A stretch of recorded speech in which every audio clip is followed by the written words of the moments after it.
Okay, good evening to you all. Let's start today's session. There are 21 participants here. I think there was a signal failure or something. That's why it was getting late. Let's start today's lesson.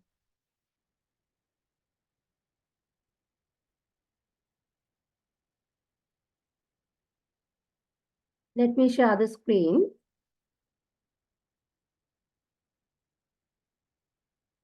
Before that, please tell me, did you receive the assignment sheet which I sent you?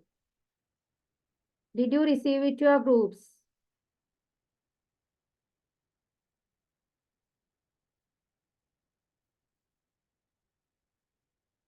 There are 2 assignments for this course.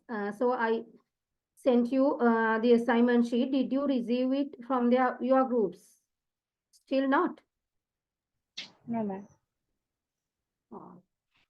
I sent to the coordinator on last Friday. So then I'll check. Because you requested last week. So then I prepared and send it to them and told them to send it to you. I'll check then.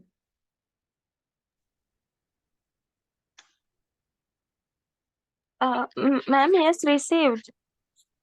Received? Yeah. With 2 assignments, group and written one? Madam, There we is have a received PDF. only Yes, PDF. education Measure, measurement PDF, essential of education and measurement PDF, Likert scales PDF, measurement and evaluation PDF, and measurement scales PDF. Final one is measurement assessment. Not that one. That is assignment. EM and SM assignment. Topic is that. PDF one. No, ma'am. no, ma'am. No, no. Okay, I will check with them. I sent them last Friday evening.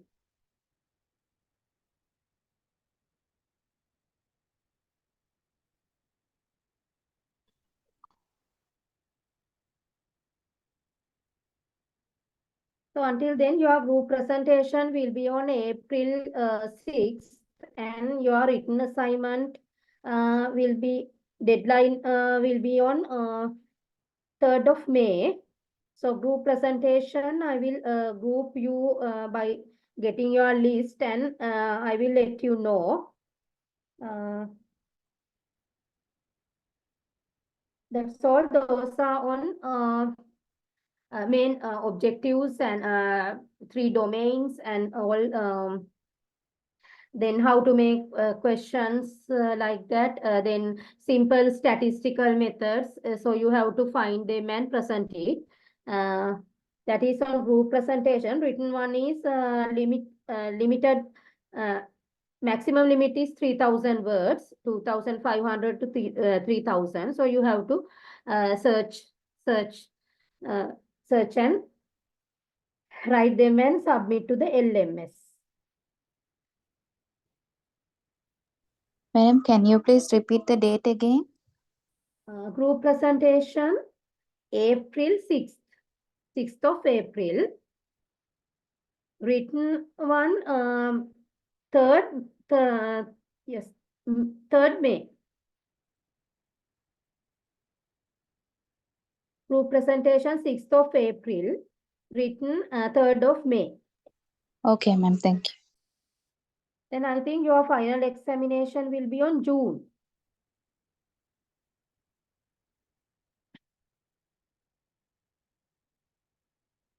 As they said, okay.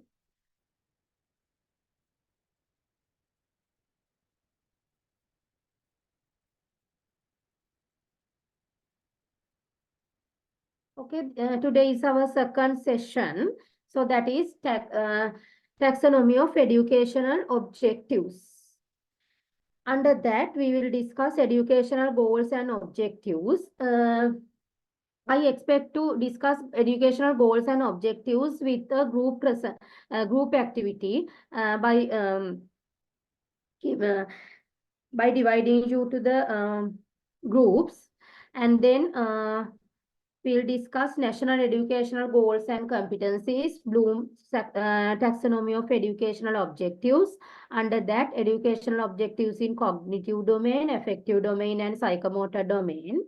Then constructing specific educational objectives for evaluation. After fourth one, I will give you some specific educational objectives. Then we have to discuss whether they consist of cognitive domain or affective or psychomotor domain.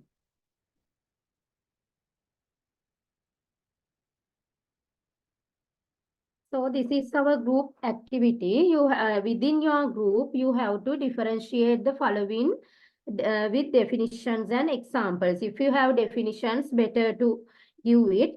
If you can't find definitions, that's okay. I want you to get the idea. Already you may know about these things: aims, objectives, goals, vision, mission, educational goals, and educational objectives. Then if you can try to compare them. This is your group activity. So I will group you in breakout rooms. Within your group, you have to discuss these things, and if you can make a PDF presentation or oral presentation, that's okay. PDF is not necessary. I want you to get the idea only.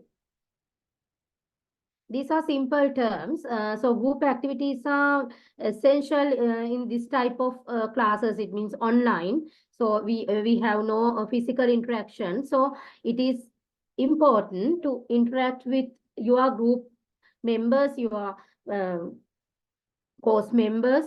So this is the chance. Take that chance. So then I will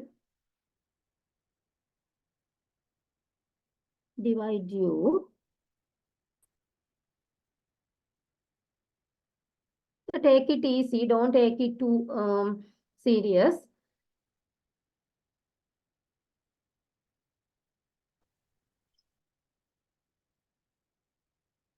Breakout rooms.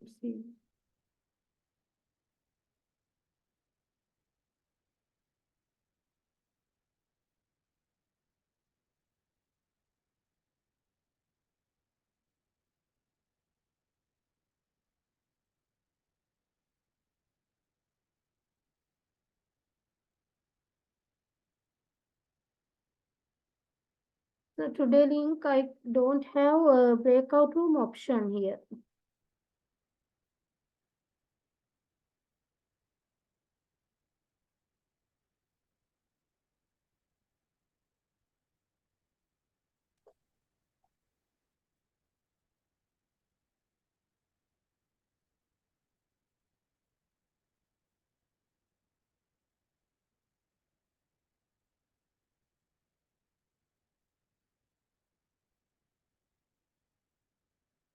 Yes, there is A problem with the server, I think.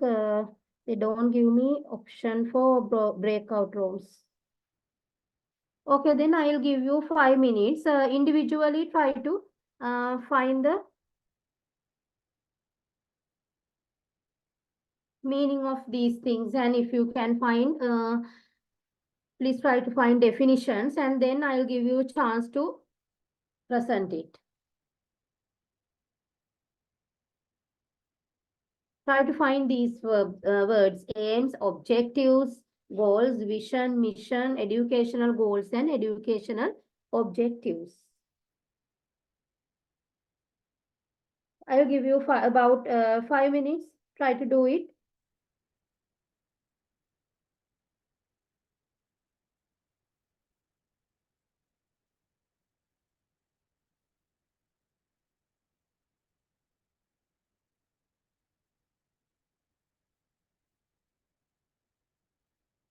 There's no option here.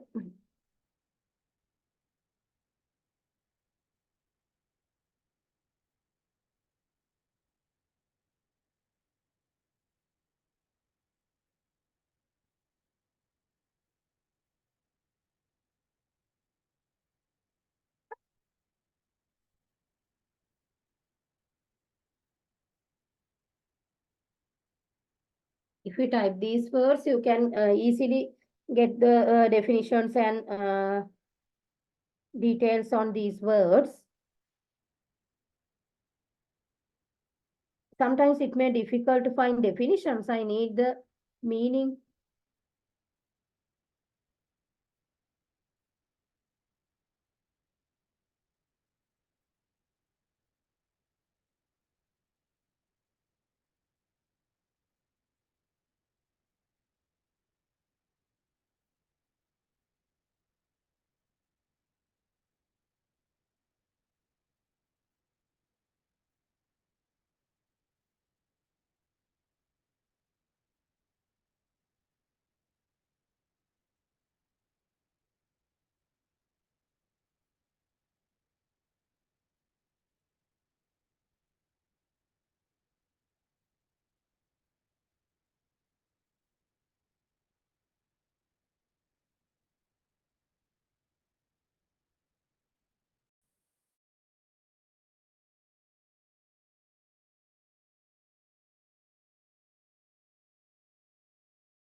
Okay, let's start one by one. What is aim? Can anyone tell me? What is aim? How do you define aim? Or what is your idea on aim? Aims.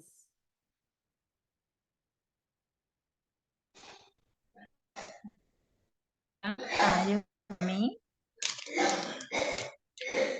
Have?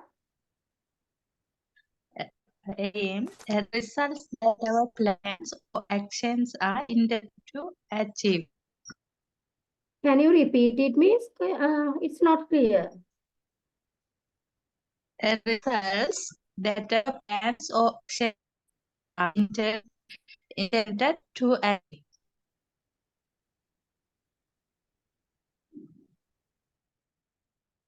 Okay. Another one. Aims. Another idea. A desired outcome.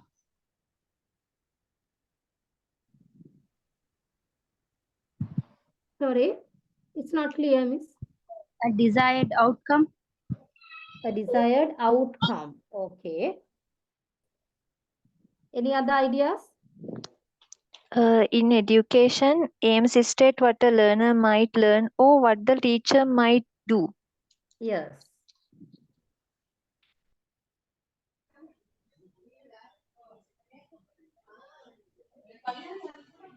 Any other ideas?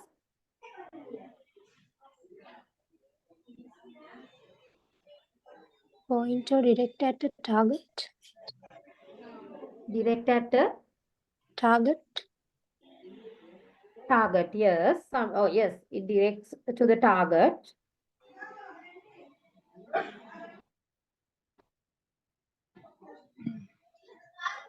Okay, in yes, as one of you said, aim is no, actually aim is general one and it's non-measurable. It depicts what learner might learn or what the teacher might do or what the teacher should teach and what the learner should learn. It is actually aim is the basic part. When we compare other objectives, goals, vision, mission. So aim is the basic part. So it's so general and it's also not.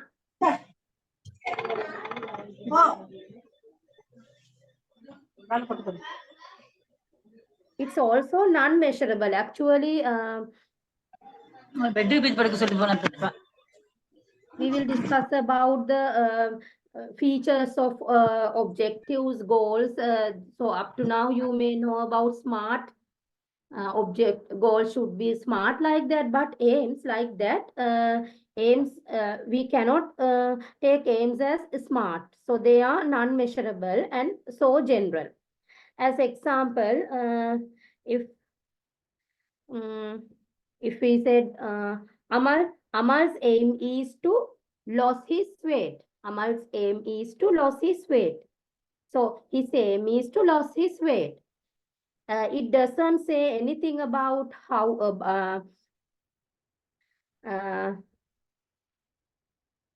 much of the loss of weight, the time period and anything. There is no other information there. That is aim. So then when we go to objectives, what are your ideas?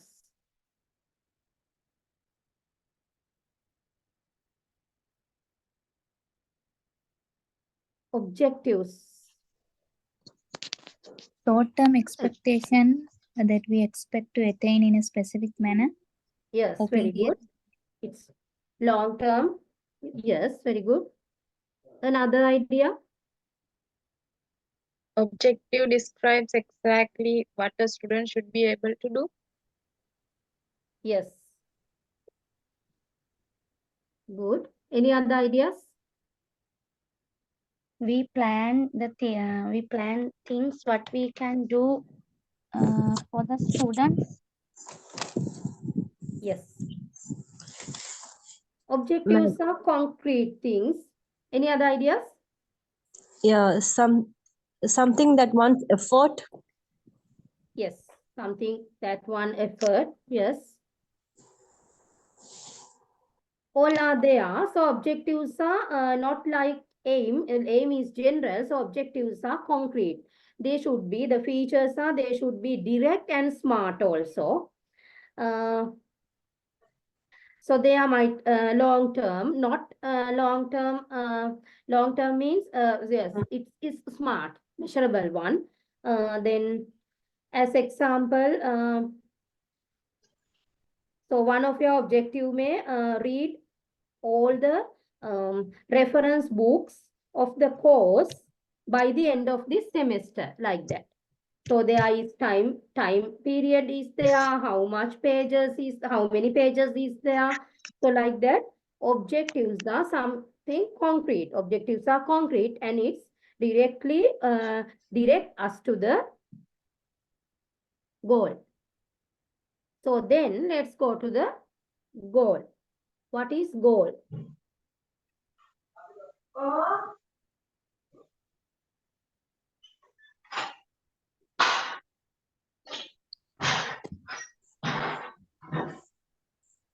A goal is an aim or objective that you would like to achieve within a certain time period. Yes, very good. The result that an individual expects to achieve in the long run. Yes, long term, very good. What one intend to accomplish or attain? Yes. All ideas are there. So goal is higher level one, not like aim or objectives. Goal is higher level one. It's long term and also it improve our performance. It is the effective goals. Goals also should be smart. So when we compare aims, objectives, and goals, and if we keep them into a pyramid, so the base is aim, then objectives, then goals are there. So goals are long term, so objective aims is the basic one. So objectives direct us to the goals. So then for further details, what is vision and mission? We all heard about that, vision, mission, especially regarding companies and also from schools. There are vision, mission. Especially vision statement, mission statement. What are they? Anyone? The mission statement speaks the school's operations in the present. The vision statement speaks to the school's hopes and intentions for the future. Yes, very good. Any other ideas?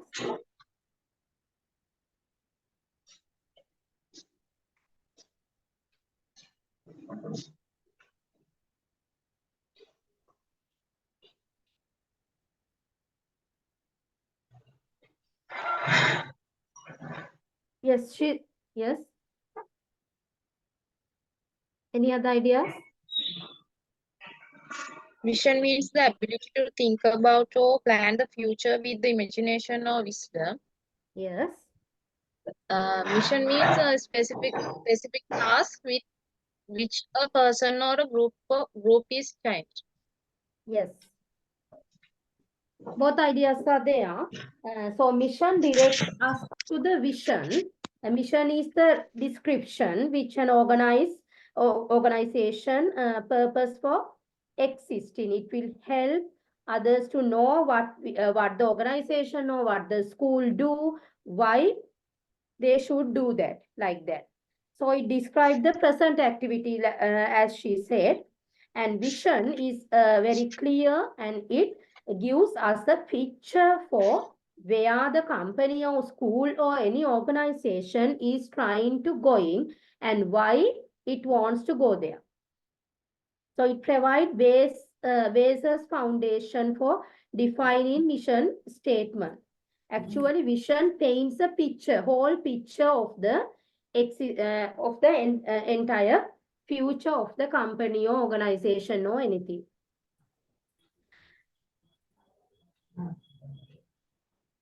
Yes, then educational goals.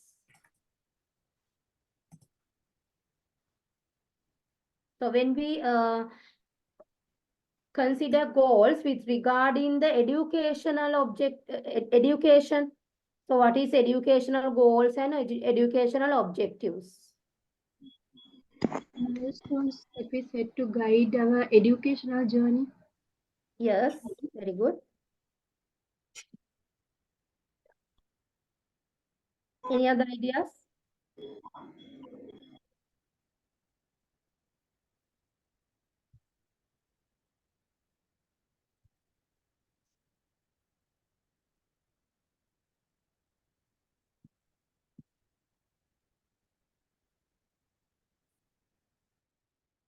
Educational goal means the general statement of what the program intends to accomplish and broadly describe the kinds of learning the provider hopes participants will achieve.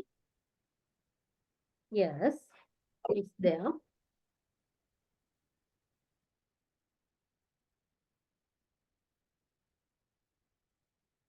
Yes, actually, educational goal describe the learning outcomes and concepts. In generally, it describes the learning outcomes and concepts. Actually, it is relates with the curriculum and competency levels like that. So it describes learning outcomes. It means learning outcomes, what the teacher should aware of that. So what the teacher should gain from the student like that. So those are educational goals. So educational objectives are narrower than goals. So same idea is there. Actually, educational objectives are measurable. As we said, objectives are measurable. Educational goals are also measurable. It is a statement what the participants will be able to do when they have completed the instruction. That's that. So usually the educational objective consists of description, and there should be condition, there should be criteria. So those are the necessary items that the educational objective should consist. So so those are description, condition, and criteria. So when we form an educational objective, so we should first describe it. Then there should be conditions. Under which conditions? It means what are the age limit, or what are the facilities or something. Then criteria, there should be criteria, common criteria. It means fair criteria should be there. So those are the basic concepts. So when we compare them, it's like this.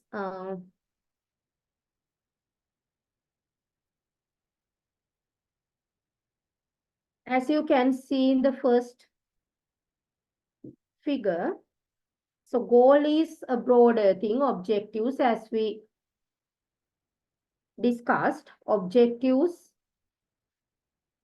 goals are broad and objectives are narrow. Goals are general intentions, and objectives are precise. Objectives direct us to the goal. Goals are intangible, objectives are tangible. It means before going to the goal, we have to acquire our objectives. That's why it's said like that.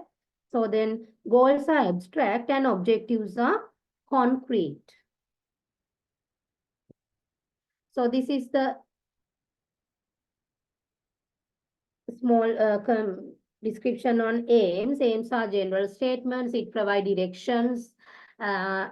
We can't directly measure it. For example, Maria's aim is to lose weight. In education, aims state what a learner might learn or what the teacher might do. So when we compare all four things, vision, mission, goals, and objectives, mission is the basic one. So then when acquiring goals and objectives, we can go to the vision. So vision is at the top level.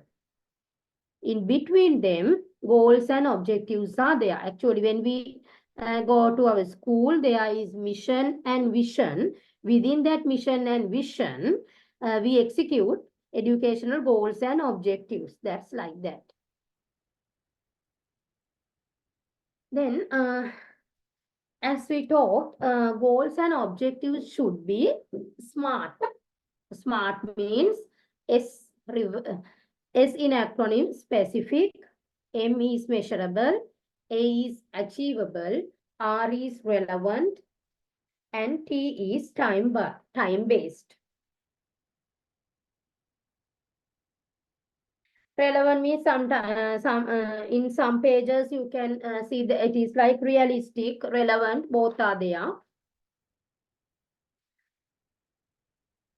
So specific, it should be very narrow and specific thing. Then measurable. SMART as example, if we take one organization, its objective is to go to the top 5 organization in the country. So it's specific. It wants to go to top 5 organizations in the country. So it is specific. So there should be some other characteristics like measurable. Within how many years? So that let's say X, the organization X wants to become top 5 organization in the country within next 5 years. So it is measurable.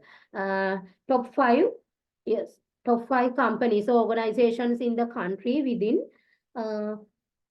next 5 years. So to measure it, how to become top 5 organizations or top 5 companies. So then we have to describe what is measurable means that. It means by on-time performance, by safety systems, so then profitability and guest satisfaction. Those are the areas that that company X wants to be at the top 5 level, top 5 organization in the country. So that is measurable. So within our goals and objectives, that organization should state how will it become top 5. One of the top 5 companies in Sri Lanka. From on-time performance, safety, profitability, like that. That is example. So then achievable. Achievable means within, yes.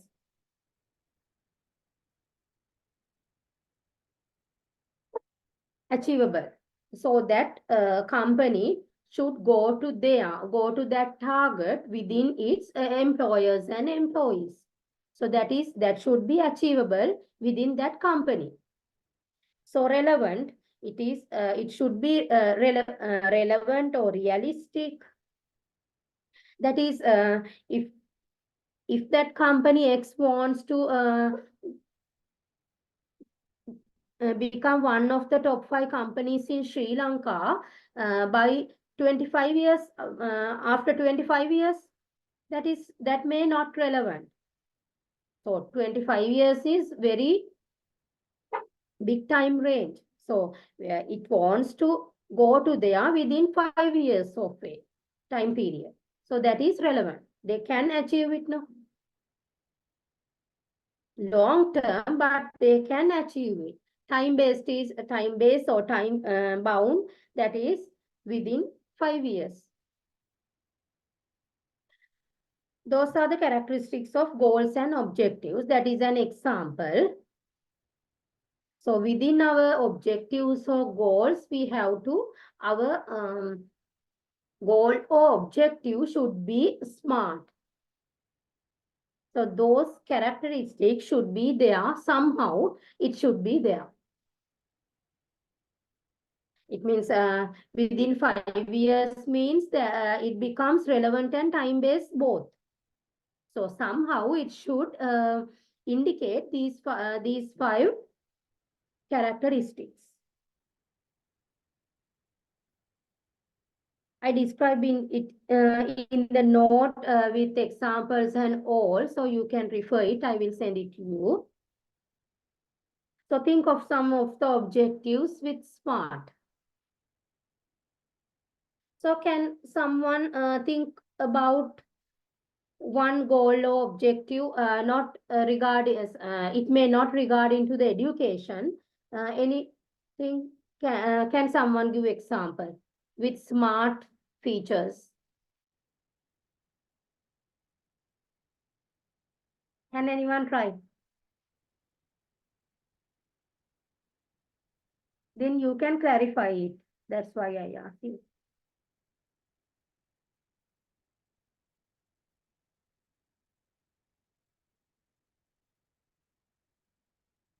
It may not correct, that's okay.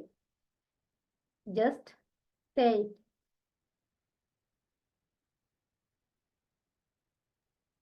Students will be able to learn the spellings of the alphabet within the first term of the year. Yes, very good. Will be able to, what means? Will be able to write and learn the alphabet of the letters of the alphabet within the first term of the year.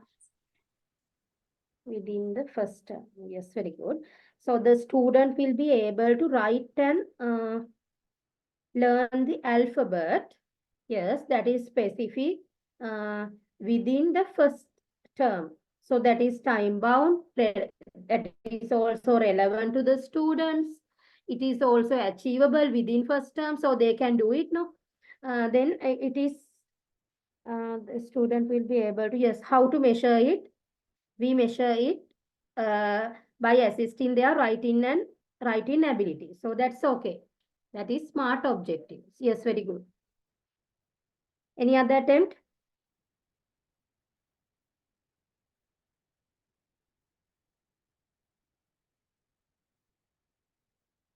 Aiming to attain above 75 marks in next accounting exam. Above 75 in next. Yes, above 75 means achievable and also measurable. Next exam, yes, relevant is subject is there, then it's specific. Yes, that is smart. Yes, very good. It means the students will be able to obtain above 75 marks of accounting from next exam, next term test or something. Yes, very good.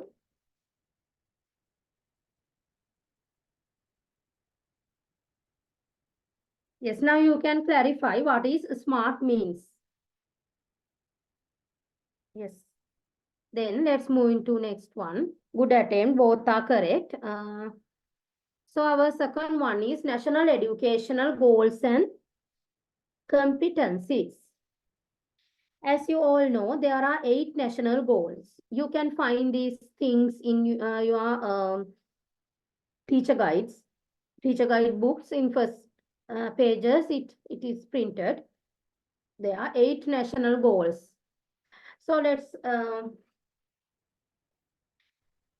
talk about those national goals. It's necessary to aware about that as teachers. So first one is nation building and the establishment of a Sri Lankan identity through the promotion of national cohesion, national integrity, national unity, harmony and peace, and recognizing cultural diversity in Sri Lanka's plural society within a concept of respect for human dignity. In short, it talks about the values, human values, national cohesion, national integrity, national unity. So is there any problem with this statement when we compare it with the features in SMART?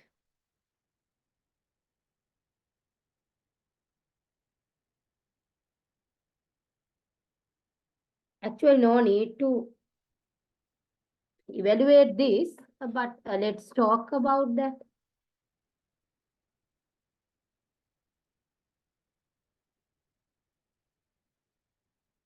Is this smart?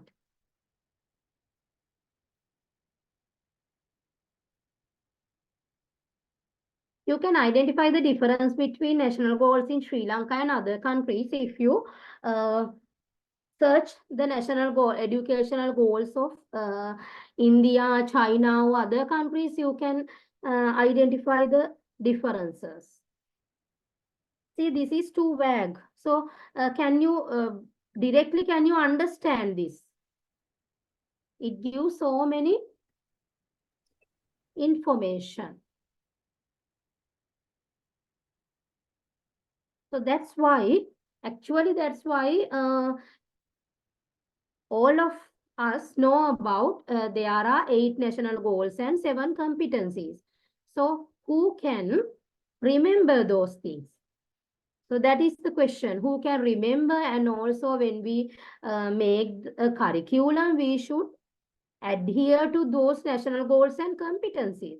So is it there with our curriculum? No, our national goals are somewhere and our curriculum is another direction. So actually these are not clear. See, there are so many descriptions.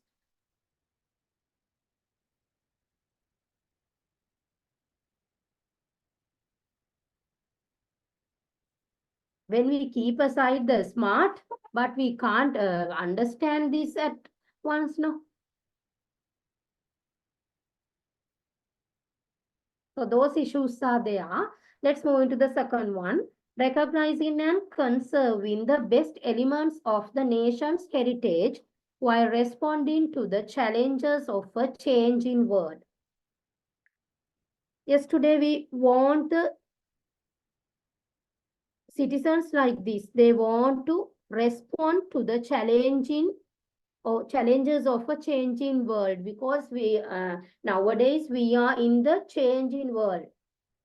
In every second, the world is changing with technology. So our educational product means our students should have the possibility to adapt those challenges within the changing world. So we have to develop their personality to go to there. That is there. So then third one, creating and supporting an environment imbued with the norms of social justice and a democratic way of life that promotes respect for human rights, awareness of duties and obligations, and a deep and abiding concern for one another. So human right, democratic way, there should be social justice and democratic way of life that promotes respect. But is there any social justice in Sri Lanka? There is income difference, there are social levels, high level, low level. If it is a justice and democratic, there should be no those levels. So we have to think about that. As educators, we have to think about the pros and cons of these national goals.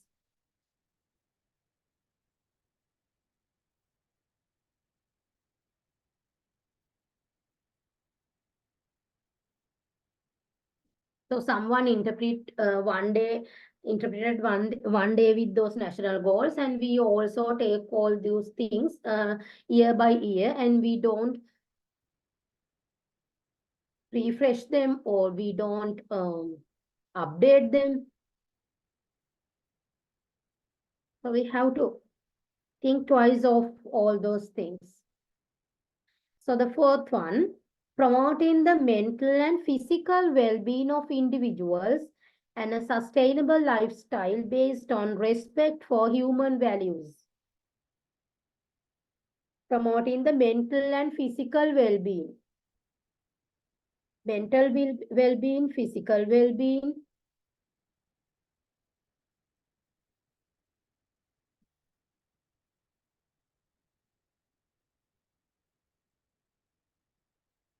Promoting the mental and physical well-being of individuals.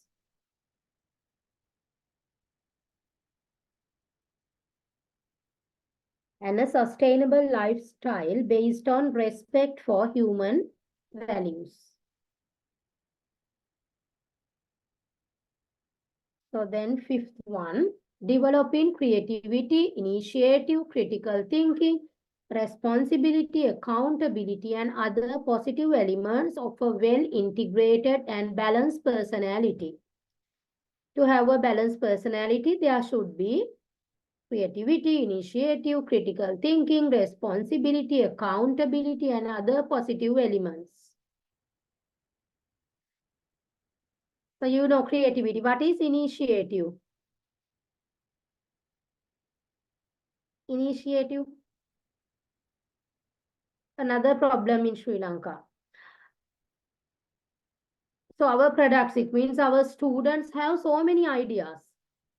And so they can organize so many things. But the problem is implementing part, initiative, implementing. Initiative means the ability to start the organized work. In all over the world, we can see, most of the politicians also, they have so many ideas and they have so many, so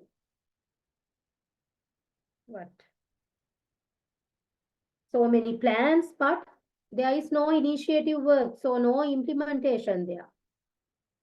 Like our educational reformations. In 2000, they planned it to implement in 2023. Now it goes to 2025 and we don't know whether in 2025 or will be there. So that is initiative. They have so many plans, but they can't take it into action at that moment. That is the problem. So that is the problem in personality, actually. So think about our products. Our products means our students. What happened? They are critical thinking. Do they have critical thinking?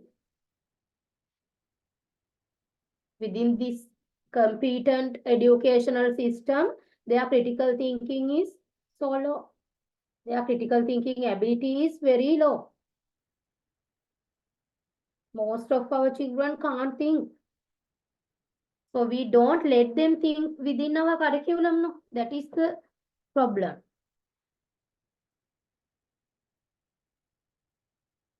Then responsibility, accountability. Most of the people don't take responsibility. Actually, consistent with including with politicians also. If there is a problem, they don't responsibility. If there is a board, they are there.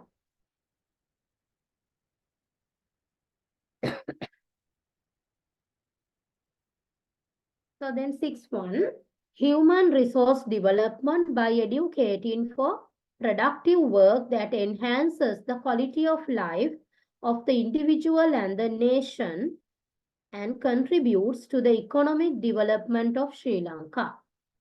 Human resource development. We develop human resources. How? By educating. For what? For productive work that enhances the quality of life of the individual and the nation and contributes to the economic development. Do our educational products contribute to the economic development in Sri Lanka? Can anyone elaborate on this? What can you say?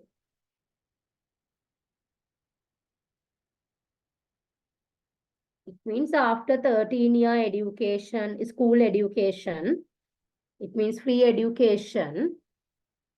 So, do those students contribute to the economic development of Sri Lanka? Or after graduation?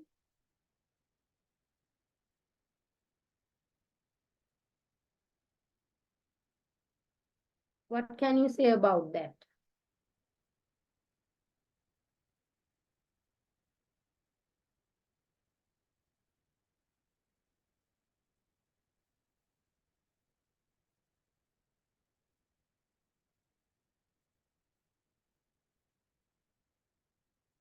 So as most of the education is educational professors said that in every country's education should be an investment.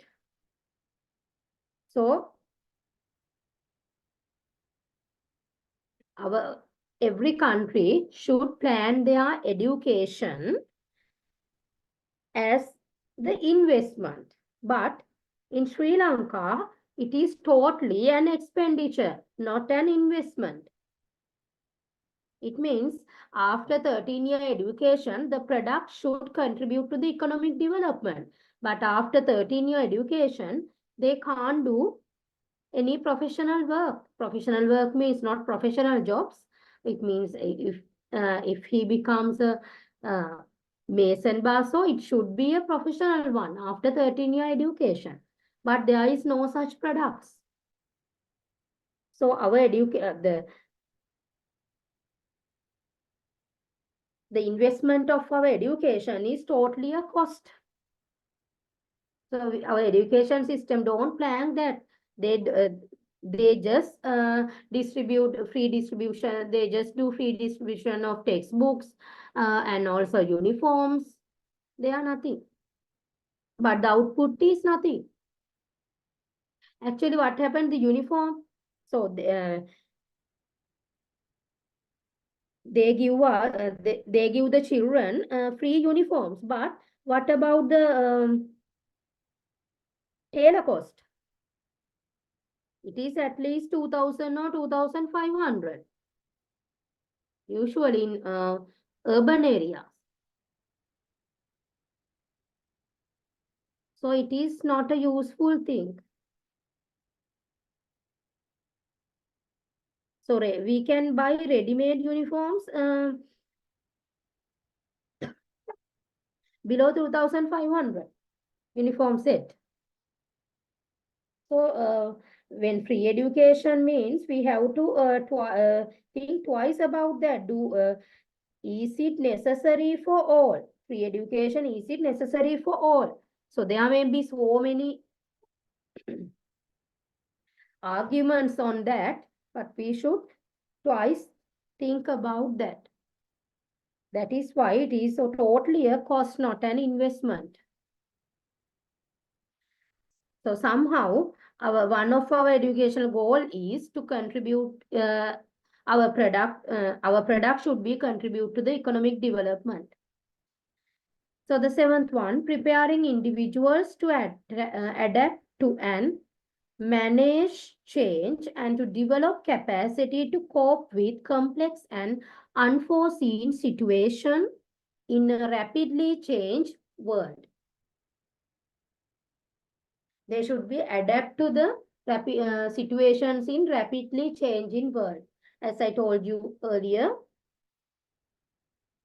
in every second, the information are there. So world is changing. So our product should be managed those unforeseen situations in rapidly changing world. So we have to train our students for that world. That is their need, world of work. That is called world of work. They should have within our education system, we should develop the capacity of the children to adapt those things and manage those situations.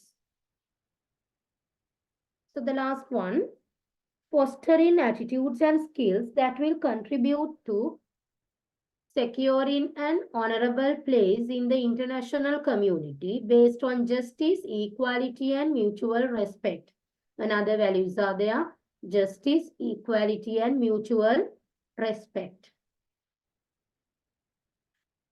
So we have to change the attitudes and skills of our children to contribute to securing an honorable place in international community based on justice, equality, and mutual respect.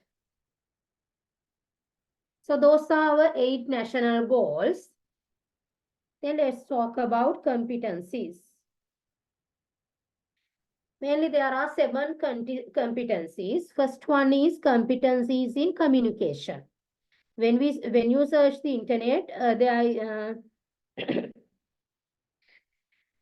it gives you so many information about the competencies in communication. So basically, we divide it into 4 types: literacy communication, numeracy, graphics, and IT proficiency. Literacy, competencies in community. Literacy is the ability to read and write and understand.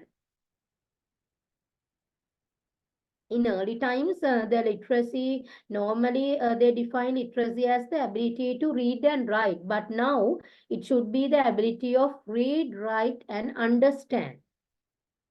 That is literacy. Then numeracy, they should have the ability to understand simple mathematical operations like addition, subtraction. So the graphics means the the student should be have the ability to understand the signs. It may be road signs or something. They should have the ability to understand the signs. And then IT proficiency. Also in literacy also IT is there. So IT proficiency, it is an essential thing nowadays. So those are competencies in communication. So then competencies related to personality development. As we discussed in goals, it is here also competencies relating to personality development. It consists of creativity, divergent thinking, it means out of the box thinking. Then initiative, so the ability to start the organized task. Then decision making. So at unforeseen and rapid situation is there. So students have the ability to take necessary decisions. Then problem solving, critical and analytical thinking. Critical, then analytical thinking. Combine all those things and think. That is called analytical thinking. Then teamwork, interpersonal relationships, discovering and exploring, then integrity, tolerance, and respect for human dignity and emotional intelligence. That is called competencies relating to personality development. So the third one, competencies relating to the environment. Here the environment means we divide it into 3 parts: social environment, biological environment, and physical environment. Social environment, how the students deal with the society. Then biological environment, plants, trees, animals, and human beings. Sorry, yes. So all beings are there in biological environment, and physical environment, physical things in our environment. So we have our students should have the ability to relate with all those environments, things in those environments. Then fourth one, competencies relating to preparation of world of work. That is the world of work. It's an interesting topic, world of work. What are the problems in world of work? So when you search, you can obtain so many information on that. So that is to contribute to economic development, to discover their vocational interest and aptitudes. To choose a job that suits abilities and to engage in rewarding and sustainability livelihood. So fifth one is competencies relating to religion and ethics.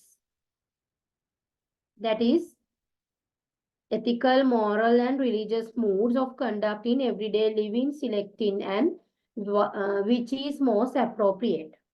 So sixth one, competencies in play and use of leisure. How to use our leisure time usefully with joy, emotions, with human expressions, experiences, with through aesthetics, literature, play, sports, and ethics. That is not spending time with internet or phone. So last one, competencies relating to learning to learn. So that is one of the pillars in our education. There are 4 pillars in our education. No? Learning to know, learning to learn, learning to live together, learning to be. So one of the pillars in our education is this learning to learn. That is to learn independently and to be sensitive and successful in responding to and managing change through a transformative process in a rapidly changing, complex and interdependent world. Learning to learn. Learn how to learn. That is its meaning. In global education, global education consists of global education is on main 4 pillars. One of that is learning to learn. So those are our goals and national educational goals and competencies. So let's move into the next topic, that is Bloom's taxonomy of educational objectives. Actually in 1965. So remember, Bloom divided the cognitive domain into 6 parts in 1956 before this taxonomy. But in 1965, he defined all 3 domains, cognitive, affective, and psychomotor domain like this. As a summary, Bloom's taxonomy of educational objectives. Cognitive means, you know, that is knowledge.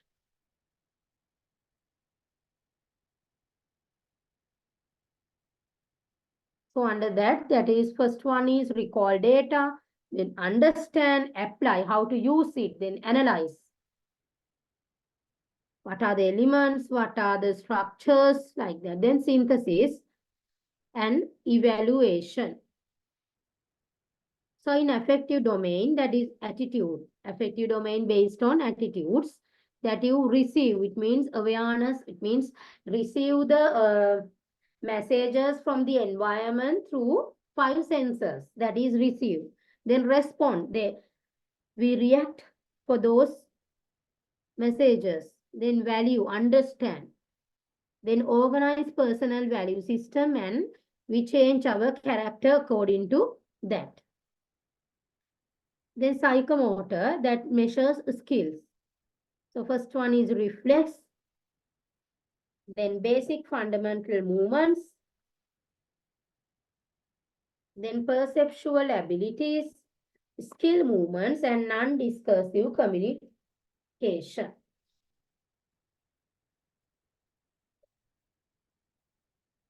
Here, reflex means response to a physical stimulus. Then basic fundamental movements means concerned with actions. So perceptual abilities, performing activities to integrate sensory with the sensory perception. Then skill movements.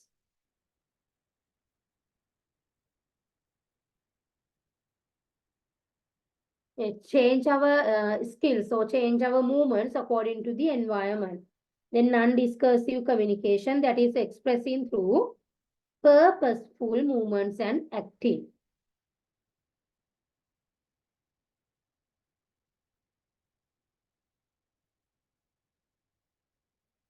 So, you know, psychomotor means it includes physical movements, coordination, and motor skills.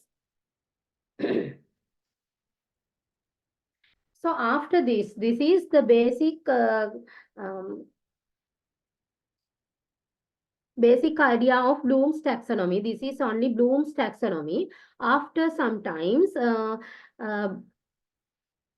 some other educationists define these 3 domains, cognitive, affective, and psychomotor. Let's discuss about those things. So let's move into Bloom's cognitive domain, that is in 1956. So the combined taxonomy is on 1965. Before that, he defined cognitive domain in 1956. There, he described cognitive domain in 6 steps: knowledge, comprehension, application, analysis, synthesis, and evaluation. So I want to tell you that these domains means the domains or hierarchy. All domains are in hierarchical order. Hierarchical order means without completing the basic step, we can't go to the next step. That is in hierarchical order. So it means without acquiring knowledge, we can't go to evaluation. That's that. So then knowledge, you know what is knowledge.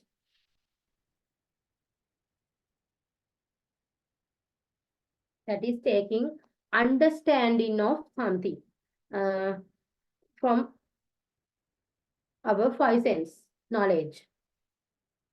For example, we can assume that it is a Sinhala lesson.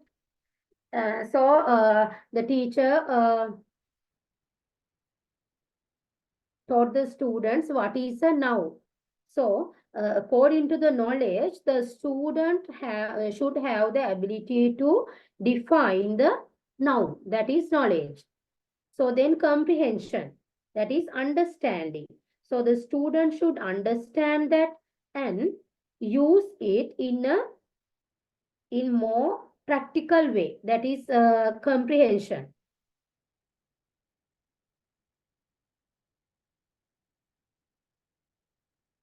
That is how to use nouns to make a sentence. He makes sentences using nouns with understanding or comprehension. Then application, how to use it in day-to-day activities. That is, the student can, if it is about punctuation marks, the student can correctly put punctuation marks to the given paragraph. That is usage or application. Then analysis. Analysis is understanding something by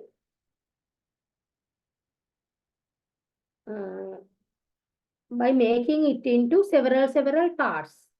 It means, as example, analysis. The student can identify the subject, verb, and object of a given sentence.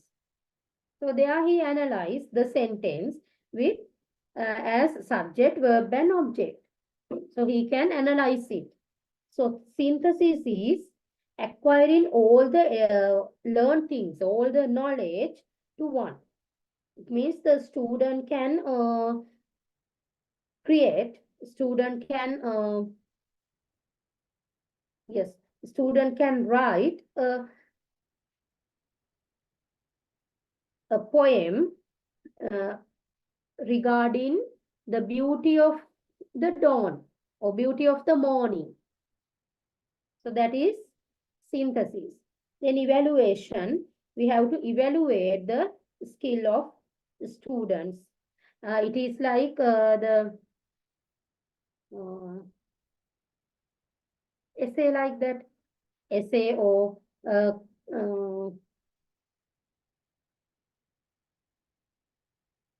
yes, it is writing an essay. The student will write an essay by admiring the good qualities of human beings, like that. That is evaluation. So these, the first 3 steps, knowledge, comprehension, and application, is called basic or lower level cognitive skills. And the other, analysis, synthesis, and evaluation, are called higher order cognitive skills. So in 1956, B.S. Bloom identified those things and he defined those steps with noun verb, noun term. So knowledge, comprehension, application, those are nouns. But in 2001, Lauren Anderson and David Crackwall, those are collaborators of Bloom also, they revised Bloom's taxonomy into verb form. So noun, knowledge is a noun, its verb form is remember. Instead of comprehension, the verb is understand, application, apply, analysis, analyze. And he changed these two things. Synthesis means creating new things. So that is he put it into the uppermost cognitive level as create. Then evaluation, then verb evaluate comes down there like this. So it is also creation is the issue. Creation should be finalized thing, I think also, rather than evaluation. So this is sometimes more fairer than 1956 Bloom's one. So this is the newest new version of cognitive domain. So as I told you, there are several cognitive levels. So according to the cognitive level, our assessment should be differ. So as we discussed the last week, so here we have to consider what are the evaluation methods we can use to evaluate the cognitive domain of students. There are two tests, oral test and written test. So oral test means we can ask questions, frequently ask questions from the students. Those are oral tests. Then written text, there are two types, selection type and supply type. Selection type means MCQ, alternative response, matching items. Then supply type means short answer items, structured essays and essay tests. So as I told you, the first three steps are called basic or lower level cognitive skills.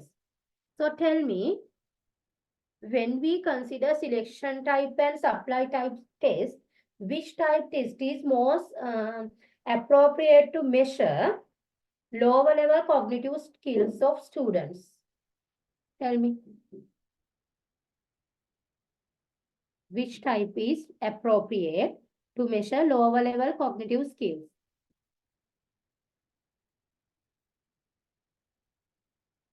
Like knowledge, comprehension, application.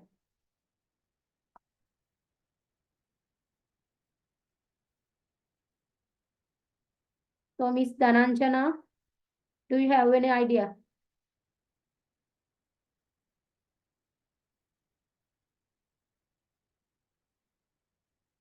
Dilini Gamage, are you there?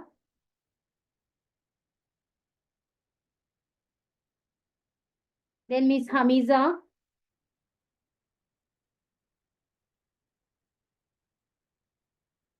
Or any other volunteer? What is the appropriate test to check the basic cognitive levels of students? Selection types. Yes, very good. Selection type tests. So supply type tests are appropriate to measure the higher order cognitive skills of students.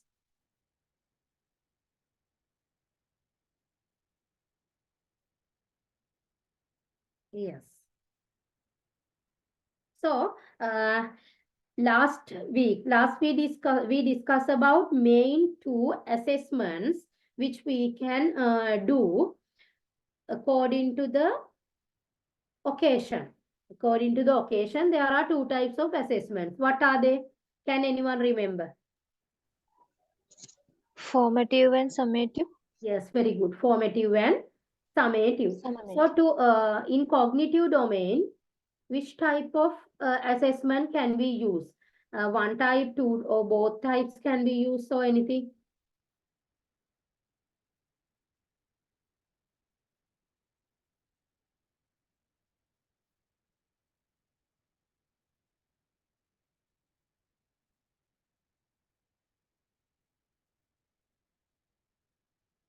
So Nalaka Prasad sir.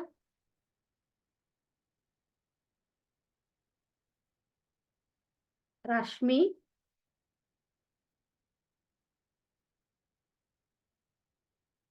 So Salma Imtiaz. Miss.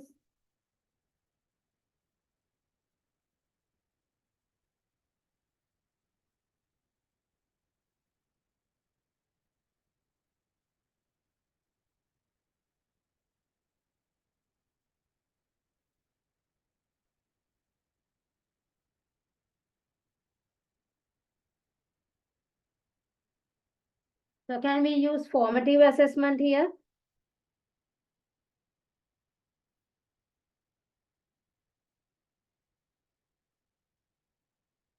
So Miss Tirosha, do you have any idea?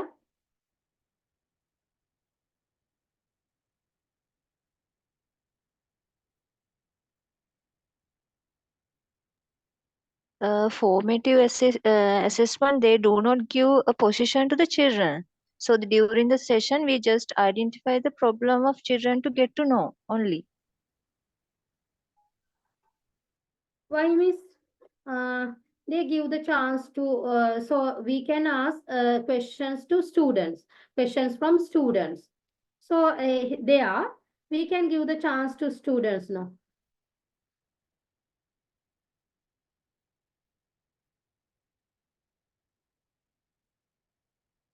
What is your idea? Formative means within the lesson, we can assess the students to check whether they grab our ideas or not. Like the way I did today also. Frequently asked questions. We can ask questions from students to check their understanding. Then the teacher can assess the students, and also teacher can take the idea of his or her own teaching ability also. So there we can use oral tests.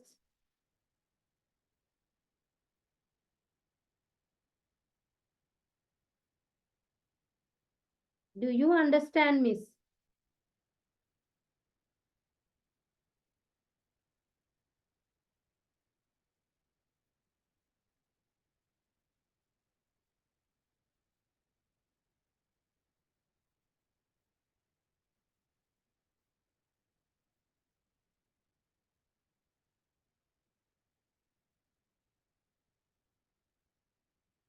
So that Miss who talked, did you understand?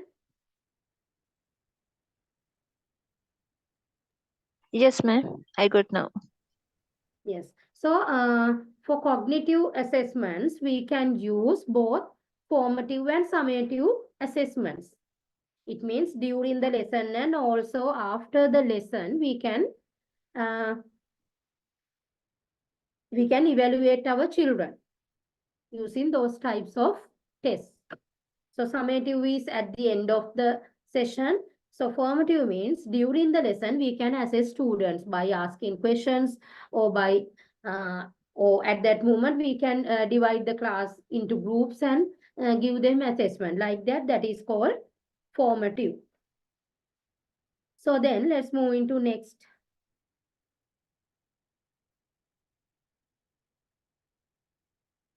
So that is affective domain, which was introduced by Krathwohl in 1964. So the main thing is affective domain. Affective means the sensation or affective. Yes.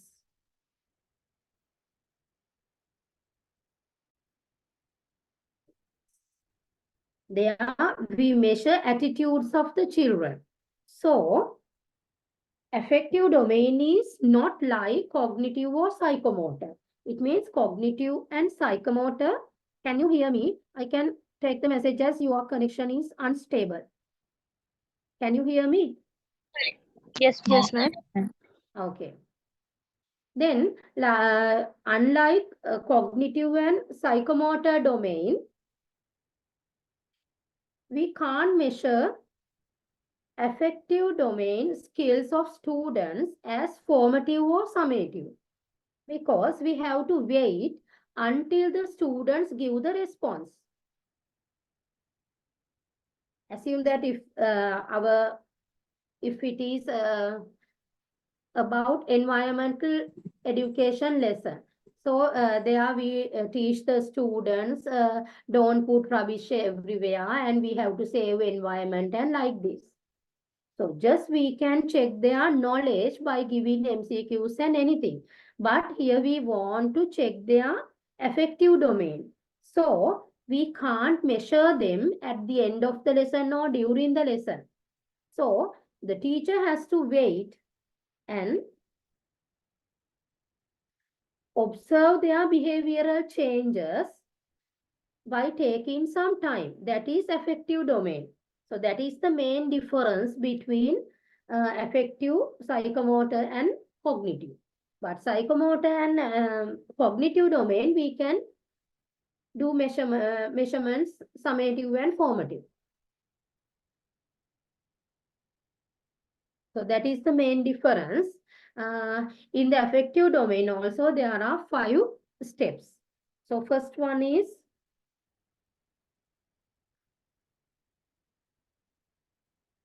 receiving. Receiving means using 5 senses, the student grab the information, that is receiving. Then according to the information, the student give responses. Like it is a good smell, it is bad smell, like that. Example. So then value. Receiving means if the teacher deliver the lesson, the student receive the lesson using 5 senses or 2 senses. Then he respond. Yes, that is good, that is bad, like that. Then valuing. The student value, yes, throwing rubbish is not good, like that. So we have to put our rubbish into the bin. So we have to categorize our rubbish like that. So they value.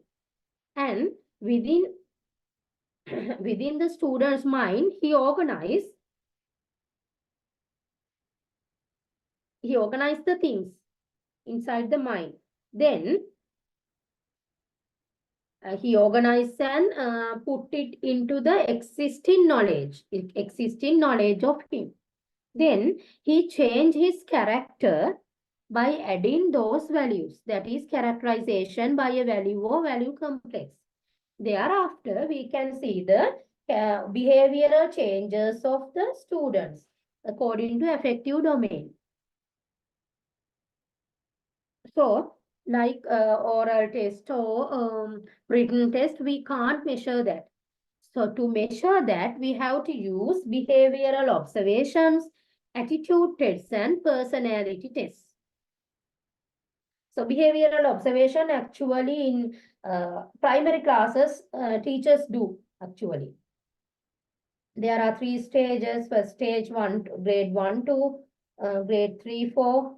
So then the teachers have to assess the students according to the competencies. So teacher observe them and give the report to the next level teacher. Therefore, behavioral observations are there. And also in normal upper grade classes also, usually we observe the students' behaviors. And if we see some abnormal behavior, so we punish them. Those are the behavioral observations. But here, as an assessment, we have to keep them in the checklist. That is observational behavior. So it can be done by a student or by the teacher. Teacher can assess the student by using the checklist, and also the student can do it using a self-assessment, self-checklist. So then attitude test, personality test, there we have to go to statistics. So in next lessons, we will discuss about that. That is correlations. Then we have to use Likert scales here.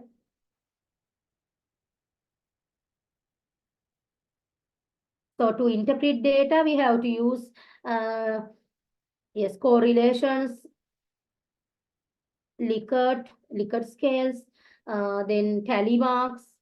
Those are the things. So those are the types of assessments we can use in affective domain.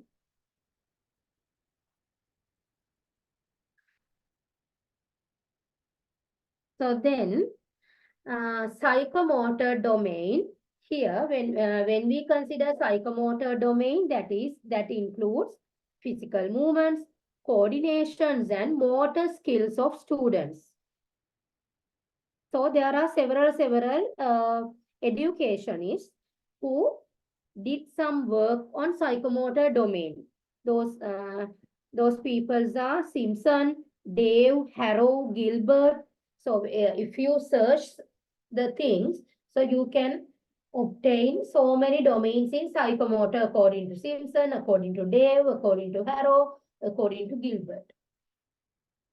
So here it is enough to discuss about Simpson's domain, but for further details and your knowledge, you have to refer other domains also. So the first one is perception.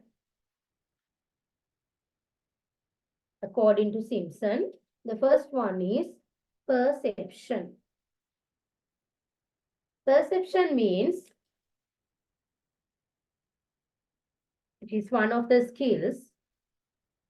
So that is ability to use sensory cues to guide motor activity. So using 5 sensors, the student can grab something. That is called perception. Then set means readiness. That is called set. Readiness means to grab that skill. Actually, psychomotor means we measure the skill now. So to grab that skill, the student should physically, mentally, and emotionally ready to grab those things. That is called set. Then guided response.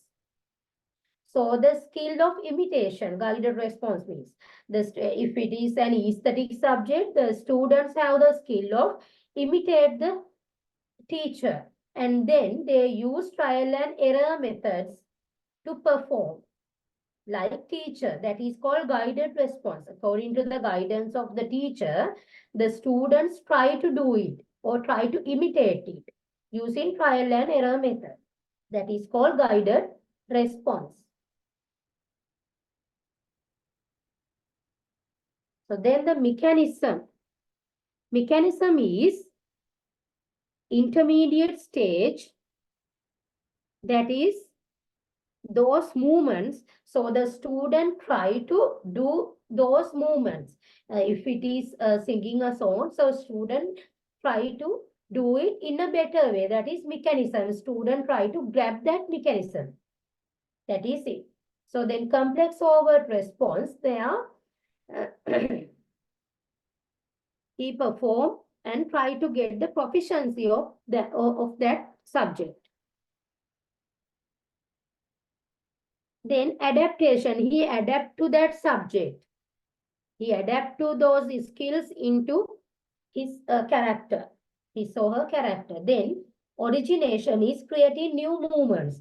Using those abilities, using those skills, finally the student can create the new performance. That is called origination. So in a psychomotor domain also we can use summative and formative assessments. You know, so the teacher can do practical tests and performance-based assessments. PBOA or student-based assessments, SBA. Nowadays, most SBAs are also on cognitive domain, but that is not the aim of that type of assessment, performance-based assessment. There should be a skill or performance of the students. So those are the 3 domains of our educational system and their assessment methods. We will discuss in detail about those assessment methods in next session.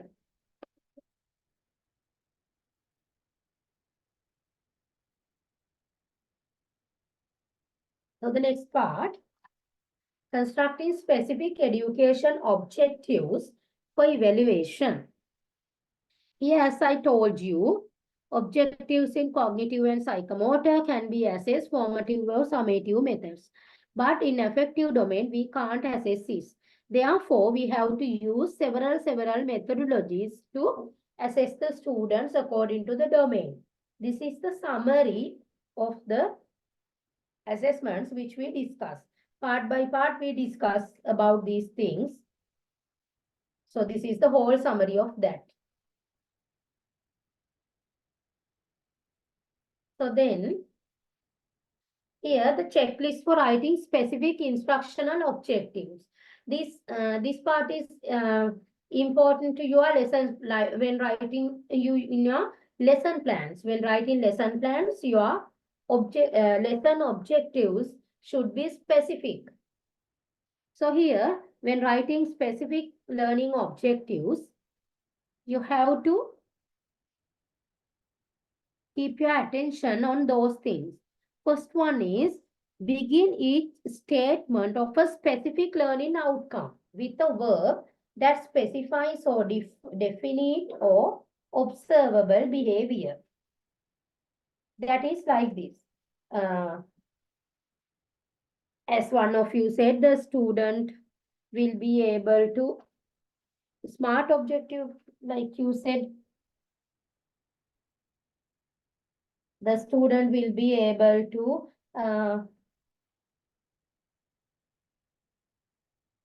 write and learn all alphabet within this term, like that. So there, the learning outcome should be with a verb. That is, the student will be able to write, read. Able to write, read. So it should, specific learning outcome should be with a verb. That is like this.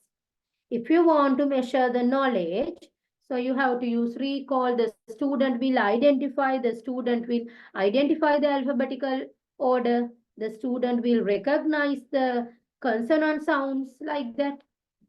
Then if you want to measure comprehension, the student will translate the English paragraph into Sinhala. Or student will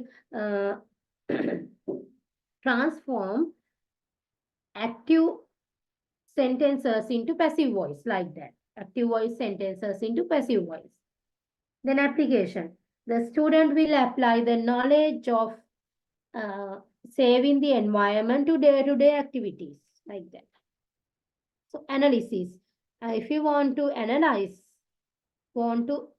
check the analysis of the student, so you can use analyze, estimate, compare, observe, detect, classify the words, like that. Then synthesis, write, plan, integrate, formulate, propose, like that. So evaluation, the student will evaluate the authors in Corte era, like that. Verify, assess, test, judge, rank, measure. Those are the special words we have to use when writing specific learning objectives.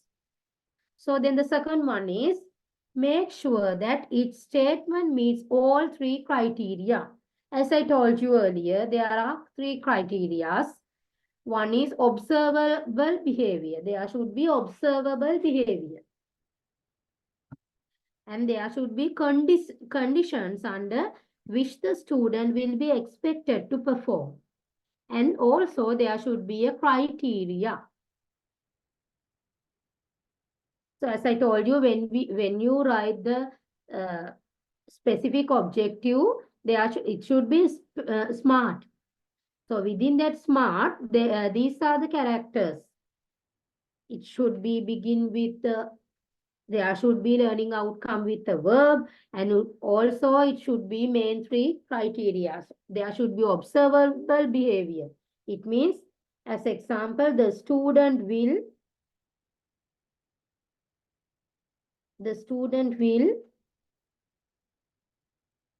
evaluate the authors in Corte era. So observable behavior is evaluate. Verb is there and observable behavior is evaluate. And also it should be sure to include complex objectives when they are appropriate. Appreciation, problem solving, like that. If it is there, we have to include complex objectives. So those are the checklist of writing specific instructional objective. Then, so as I told you, these are the learning objective areas and words to use. We discussed about this. So then, I will give you about 26 specific objectives. As I told you in the first slide. So as the final assessment, final assessment, we will discuss.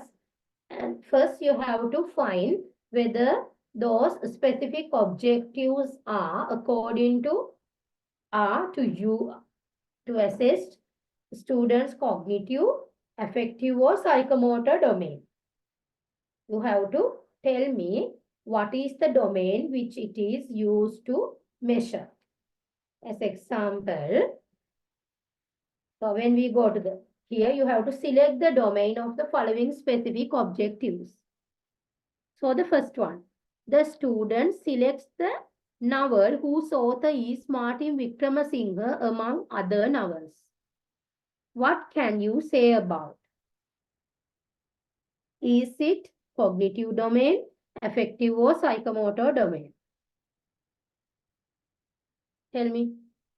The student select the novel whose author is, it means the student select the Martin Wickramasinghe's novel among other novels. What can you say?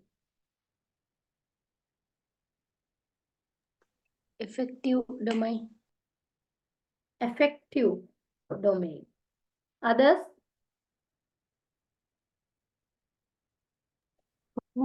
Cognitive domain. Yes, cognitive domain. Any other answer?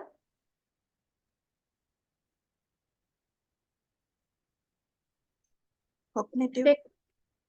Affective, another again affective. So here the student select the novel. What is affective? Affective means there we have to measure the students' attitudes. Is there any attitude here? The student select Martin Wickramasinghe's novel among other novels. That comes under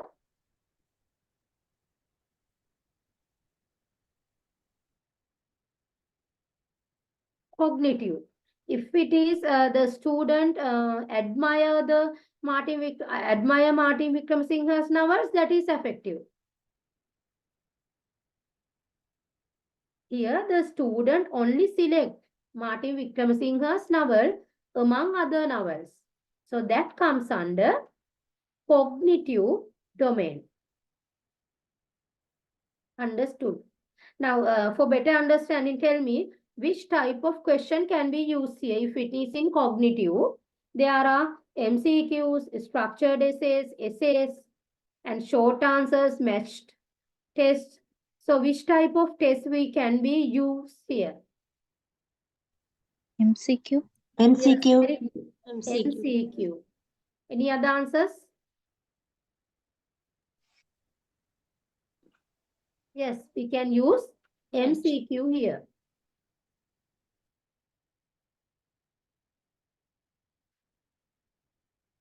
The second one.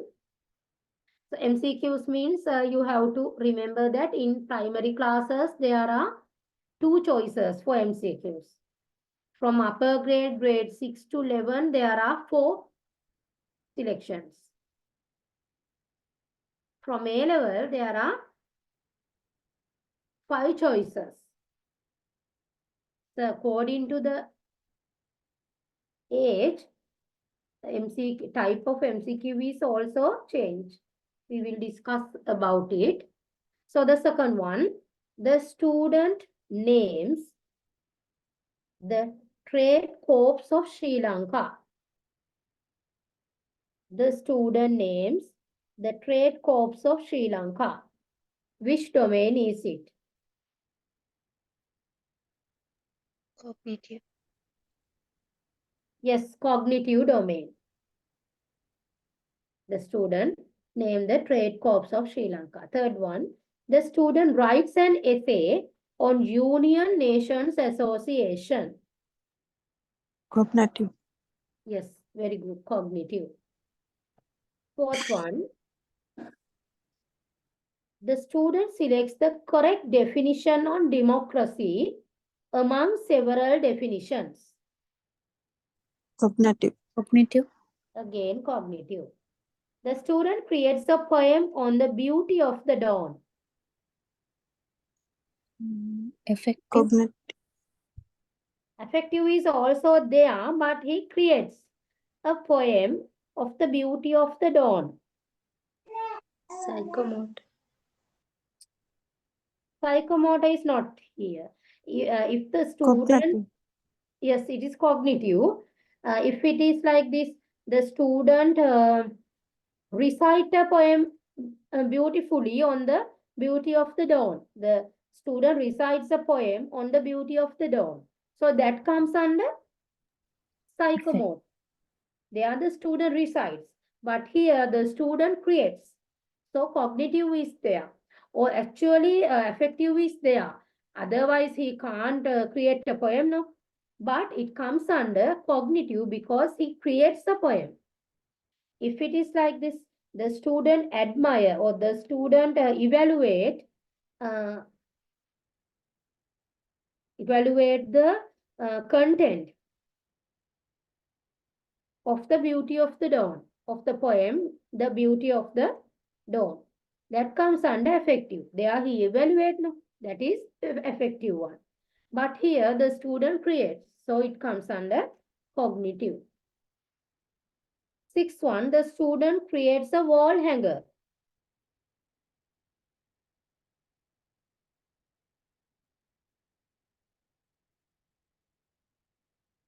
Which domain is it? Can't hear? Effective. Effective. Psychomotor. Psychomotor. Effective. Affective means, is there any affective one here? The student creates a wall hanger. Wall hanger. Creates, he creates. So he make a wall hanger. That comes under psychomotor, not affective. Affective means there should be admiration like that.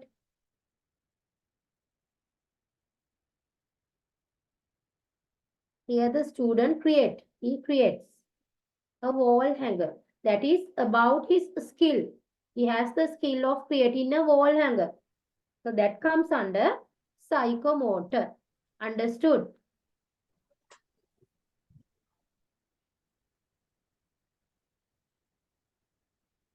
Is it clear for you? Yes, ma'am. Madam, excuse me. Yes, In the miss. fifth one, the students create a poem on beauty of the dawn. Mean there also he is having a skill, no? Yes, yes.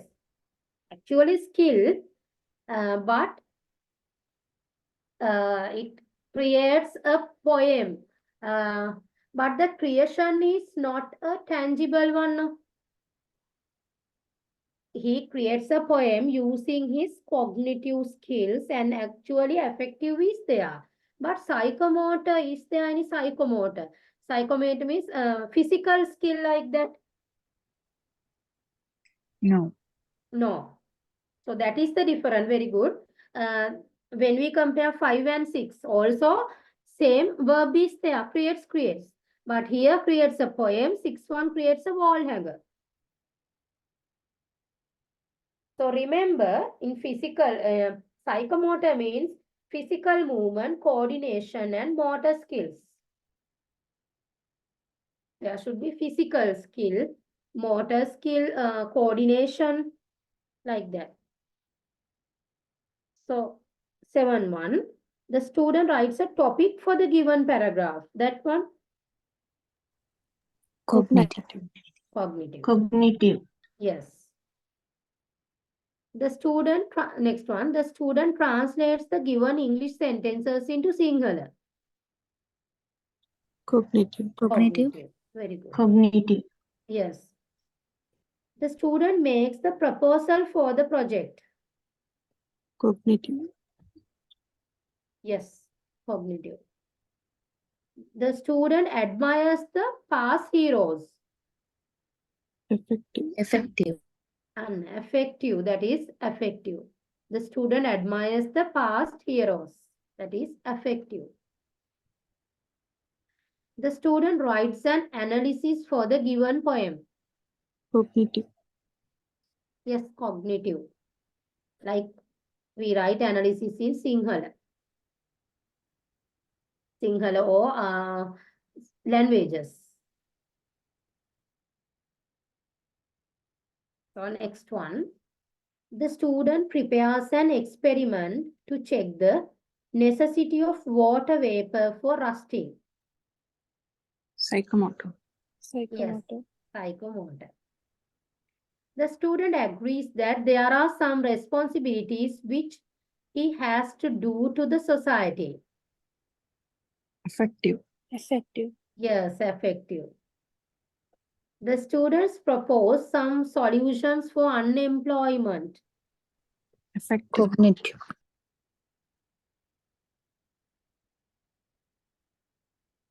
Effective or cognitive?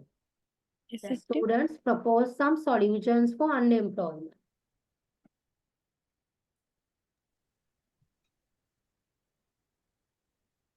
Effective. Effective. Cognitive skill is not there, no? He proposed there is a problem, unemployment, so student propose some solutions. That comes under effective.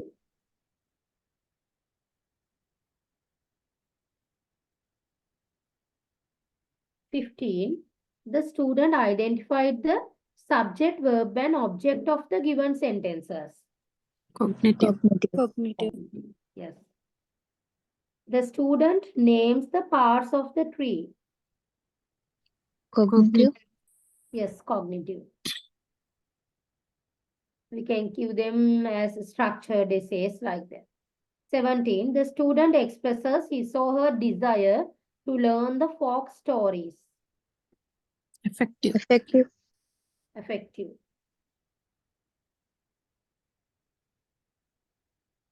The student makes a wind direction indicator. Psychomotor. Yes, psychomotor. The student agrees that we have to take necessary steps to save the trees. Effective. Yes, effective. Agrees, he agrees. The student enjoys the stage drama. Effective. Effective. Yes, effective. Then, the student categorizes the names of the actors and their abilities. Cognitive. Yes, cognitive. The student trains his voice. Effective. Psychomotor, no? Effective means the student trains.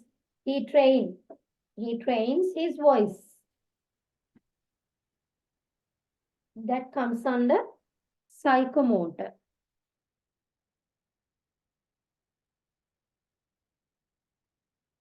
Then the student pronounced the words correctly. That also psychomotor.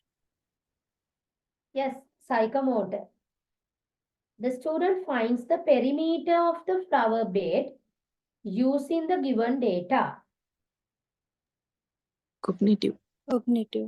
Yes. Effective. No, miss. That is cognitive. The given data is he find the perimeter of the flower bed using the given data.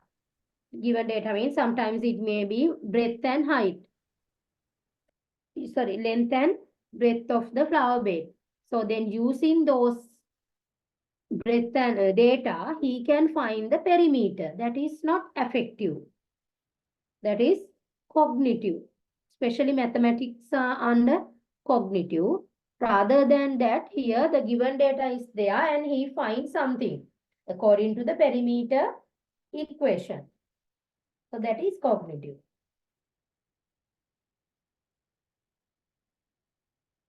Then the student forecasts the economic growth of the country in 2025 using the data of the past years on economic growth. Cognitive. Yes, cognitive. It is like analysis. The student writes the next number by identifying the number sequence. Cognitive. Cognitive. Yes, cognitive. Okay, those are the examples which I want to discuss with you. Are there any questions regarding this lesson?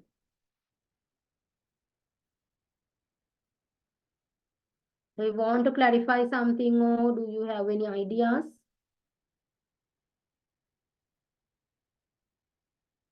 I will send you the PDF and note also for this lesson.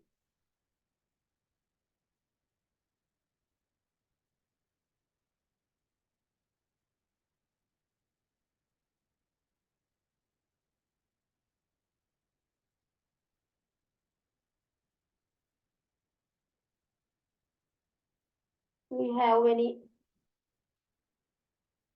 questions or ideas?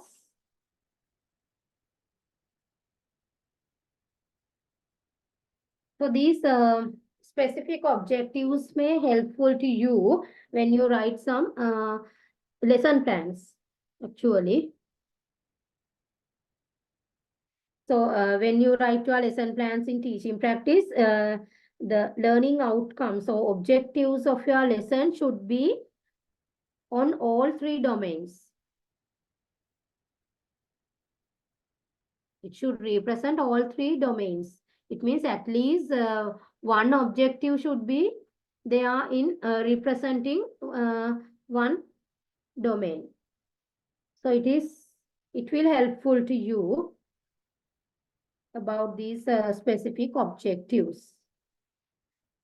Specific objectives are SMART. SMART means there should be, always there should be, we can't write the time limit like that, but all over when we take the whole idea, it should be SMART. That is it.